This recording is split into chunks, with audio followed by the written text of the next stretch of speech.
खड़गपुर से उन्होंने बीटेक की डिग्री ली और उसके बाद एमएससी के लिए उन्होंने दुनिया के प्रतिष्ठित संस्थान यूएस के एक प्रतिष्ठित संस्थान में जाकर के शिकागो से उन्होंने एमएस की कंप्यूटर साइंस में डिग्री लेने के बाद वहीं पर उन्होंने प्रतिष्ठित कंप्यूटर कंपनी आईबीएम में कंप्यूटर साइंटिस्ट के रूप में सेवा प्रदान की। 2 दशक तक वहां कार्य करने के बाद उन्हें लगा कि नहीं, ये पैसा, ये प्रतिष्ठा अगर मैं देश की सेवा करके करूं, अपने अन्नदाता किसानों की सेवा करते हुए देश को आगे बढ़ाने में करूं तो और अच्छा होगा। और भारत वापस आने के बाद कुछ समय तक उन्होंने सेवा के कार्यक्रम को बिना किसी दलीय प्रतिबद्धता के साथ आगे बढ़ाया और 1986 से सक्रिय राजनीति बेटा जल्दी आ, मुहूर्त निकला जा रहा है। उन्होंने पूरे देश को 9:15 से 3:30 के बीच की असली ट्रेडर की दुनिया क्या है हमें पता है। असली ट्रेडर के लिए असली ट्रेड, लेकिन उनकी स्मृतियां हैं। हमें पता है असली ट्रेडर के लिए असली ट्रेड किए गए कार्य हैं, उनका अनुभव है, उनके द्वारा जो मार्गदर्शन दिया गया उस कालखंड से जुड़े हुए लोग हमारे सामने मौजूद हैं। उस समय के युवाओं को उनको जो नेतृत्व उन्होंने दिया था, वे आज जीवन के अलग अलग क्षेत्र में कार्य कर रहे हैं। उन सभी कार्यक्रमों को आगे बढ़ाते हुए आज केंद्र और राज्य सरकार चौधरी चरण सिंह जी की, चौधरी अजीत सिंह जी के इन कार्यक्रमों को आगे बढ़ाने का कार्य कर रही है। यही डबल इंजन सरकार की एक ताकत है और उस ताकत को आगे बढ़ाते हुए मुझे प्रसन्नता की अनुभूति हो रही है। बहनों और भाइयों, आज मैंने यहां पर देखा है बहुत भव्य प्रतिमा चौधरी अजीत सिंह जी की यहां पर लगी है और सचमुच ये पहली प्रतिमा, मुझे बताया गया पहली प्रतिमा यहां पर लगाई गई है। सचमुच वो प्रतिमा इस बात को दिखाती है, चौधरी अजीत सिंह जी में एक तेवर था, एक किसान का तेवर था। वे एक टेक्नोक्रेट थे, वे एक साइंटिस्ट थे और कंप्यूटर साइंस के बारे में जब देश में ना के बराबर लोग जानकारी लेते थे, तब उन्होंने दुनिया की इस प्रतिष्ठित कंपनी के माध्यम से डिग्री लेकर के कंपनी के माध्यम से इस फील्ड में प्रवेश किया था। देश के जब इन्हें चुने गिने लोग कंप्यूटर साइंस के बारे में जानकारी लेते थे, उस समय उन्होंने डिग्री लेकर के दुनिया में इस कार्यक्रम को आगे बढ़ाया। लेकिन जब देश को आवश्यकता पड़ी उनकी सेवाओं की, उस पैकेज को ठोकर मार करके वापस अपने देश में आए और फिर देश की सेवा करते हुए उन्होंने पूरा जीवन अन्नदाता किसानों के लिए, युवाओं के लिए, भारत के विकास के लिए जीवन के भारत सरकार के अलग अलग मंत्रालयों को नेतृत्व देते हुए उन्होंने इस कार्यक्रम को आगे बढ़ाया। आज वे हमारे बीच नहीं है, लेकिन उनकी स्मृतियां हमारे बीच में हैं, उनका मार्गदर्शन हमारे बीच में है, उनके द्वारा किए गए कार्य हमारे बीच में हैं। उससे प्रेरणा लेकर के आगे बढ़ने की आवश्यकता है। बागपत तो उनके हृदय में बसता था, लगातार यहां के विकास के लिए चिंतित रहते थे। आज जो विकास हम पश्चिमी उत्तर प्रदेश में करा पा रहे हैं, ये चौधरी चरण सिंह जी को उनके द्वारा प्रदेश के अंदर मुख्यमंत्री के रूप में, केंद्रीय मंत्री के रूप में उनका जो मार्गदर्शन उस कालखंड में प्राप्त हुआ, उनके संदर्भों को लेकर के ही हम आगे बढ़ पाते हैं।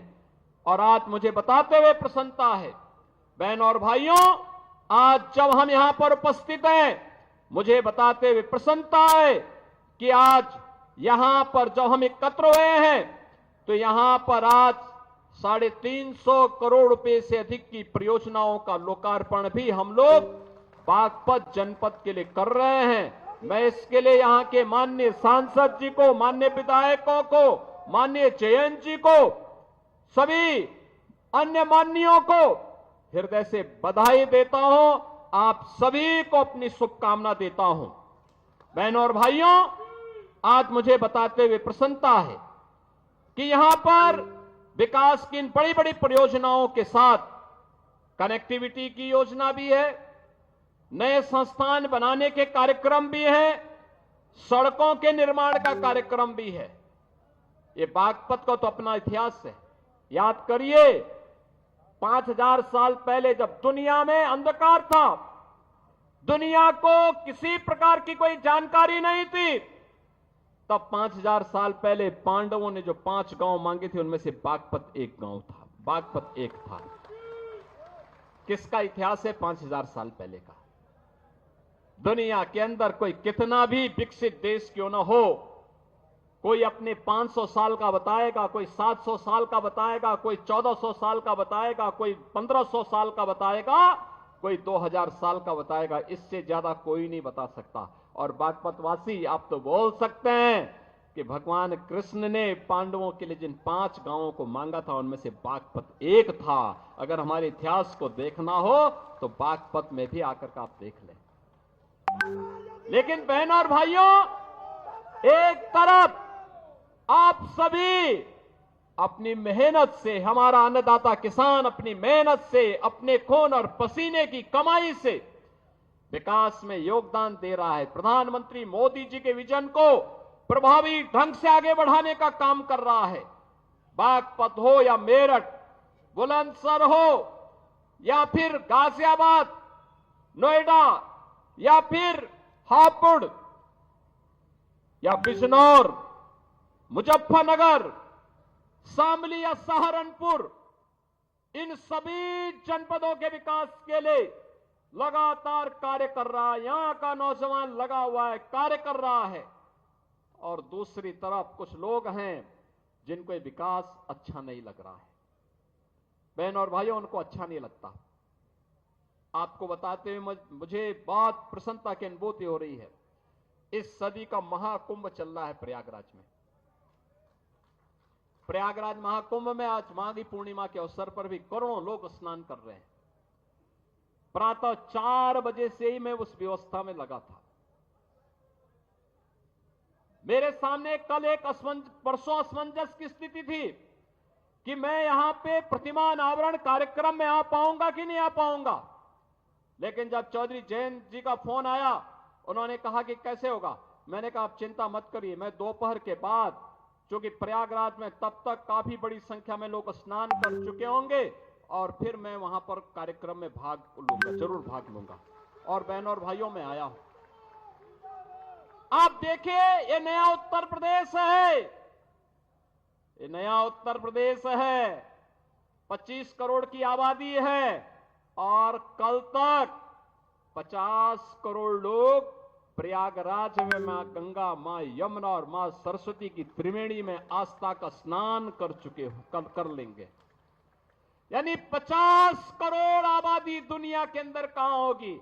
उत्तर प्रदेश वासियों, आप दुनिया को बता सकते हैं कि आइए, आपको आस्था का स्नान करना हो, हमारे प्रयागराज में आइए। 50 करोड़ लोग महाकुंभ में स्नान किए हैं। लेकिन कुछ लोगों की आदत है, चोरी छिपे उन लोगों ने कोरोना की वैक्सीन लगवाई, लेकिन दुनिया को कहते रहे रे मत लगाओ। ऐसे ही चोरी छिपे, वो तो आज के दिन पे बहुत कोई छुप नहीं सकता। चोरी छिपे चुपचाप संगम में डुबकी लगा करके आ गए। लेकिन जनता जब पुण्य का भागीदार बनने के लिए, स्नान करने के लिए जा रही है, कह रहे मत जाओ मत जाओ। लेकिन जनता कहां मानने वाली है। जनता तो उनकी असलियत जान चुकी है। और इसे करोड़ों की संख्या में श्रद्धालु जाकर के आज भी और 26 फरवरी तक रेला इसी प्रकार से आगे बढ़ता रहेगा, कोई संदेह नहीं। लेकिन एक बात समझ में नहीं आता है, जब इनको अवसर मिला था तब इन्होंने कुछ नहीं कहा। याद करिए बागपत के नौजवानों, पुलिस की भर्ती निकलती थी, बागपत का नौजवान पुलिस की भर्ती होने से वंचित हो जाता था। लेकिन अब अब आपकी भर्ती हो रही है। याद करिए, अभी 60,200 पुलिस के नए भर्ती की प्रक्रिया चल रही है, फिजिकल टेस्ट हो रहा है। अगले 1.5 महीने के अंदर, 1.5 से 2 महीने के अंदर इनकी ट्रेनिंग का कार्यक्रम आगे बढ़ेगा और इस साल के अंत तक यूपी पुलिस को 60,200 नए पुलिस कार्मिक मिलेंगे, बिना भेदभाव के। बागपत का नौजवान भी होगा, मुजफ्फरनगर का भी होगा, बुलंदशहर का भी होगा, गाजियाबाद का भी, हापुड़ का भी, बिजनौर का भी, शामली का भी, सहारनपुर का भी, हर एक जनपद का नौजवान होगा। उत्तर प्रदेश की ताकत का एहसास कराएगा।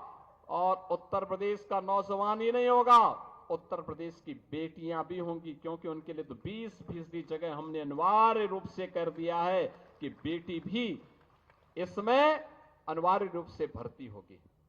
बहनों और भाइयों, इन नौजवानों के बल पर ही हम उत्तर प्रदेश की कानून व्यवस्था को देश की सबसे बेहतरीन कानून व्यवस्था बना रहे हैं। बेटी भी सुरक्षित है, व्यापारी भी सुरक्षित है। हर व्यक्ति अपने आप को सुरक्षित महसूस करता है। यहां निवेश आ रहा है, नए निवेश के माध्यम से हम आगे कार्यक्रम आगे बढ़ा रहे हैं। और मैंने तो अभी जयंत जी को बताया है, मैंने कहा हम लोग दिल्ली बागपत देहरादून एक्सप्रेसवे में बागपत के पास एक इंडस्ट्रियल कॉरिडोर का निर्माण का कार्यक्रम कराना चाहते हैं। यहां इंडस्ट्री लगे, इस कार्यक्रम को हम आगे बढ़ाना चाहते हैं।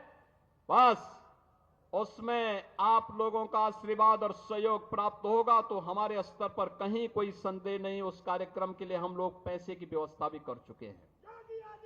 बहनों और भाइयों, ये कार्यक्रम इसी रूप में आगे बढ़ेंगे।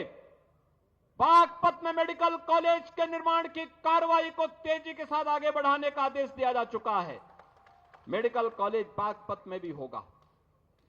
यहां पे इंटर कॉलेज की मांग, सड़कों के निर्माण की मांग या अन्य जो भी अन्य कार्यक्रमों को आगे बढ़ाने की मांग यहां के हमारे जनप्रतिनिधियों के माध्यम से हमारे पास आती है।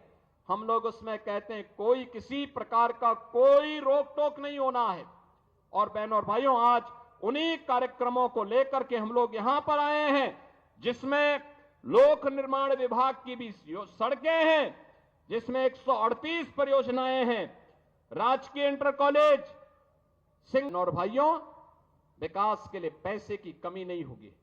मुझे तो केवल आपसे एक बात कहनी है, और वह ये कहनी है कि यहां पर हम लोगों ने सचमुच, यहां का हमारा अन्नदाता किसान अपनी मेहनत से उसने खेती के नए तकनीक को अपना करके कैसे विकास की बुलंदियों को और आमदनी को कैसे बढ़ाया जा सकता है, कोई सीखे तो हमारे यहां पश्चिम के किसानों से सीख सकता है।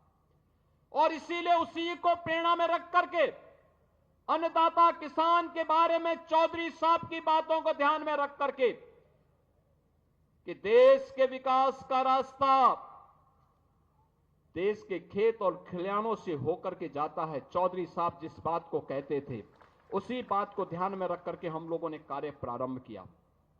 मुझे बताते हुए प्रसन्नता है कि यहां पर अब तक रमाला चीनी मिल के पुनरुद्धार के साथ ही हम लोगों ने से 5,000 टीडीसी की पहले ही हम कर चुके हैं, और साथ साथ 27 मेगावाट का कोजन प्लांट भी, जिसमें विद्युत संयंत्र उससे लगा करके उसके माध्यम से ऊर्जा उत्पादन के केंद्र के रूप में भी उसे विकसित करने का काम किया गया है। और मुझे बताते हुए प्रसन्नता है, बहनों और भाइयों, एक आंकड़ा जरूर आप लोग नोट करना।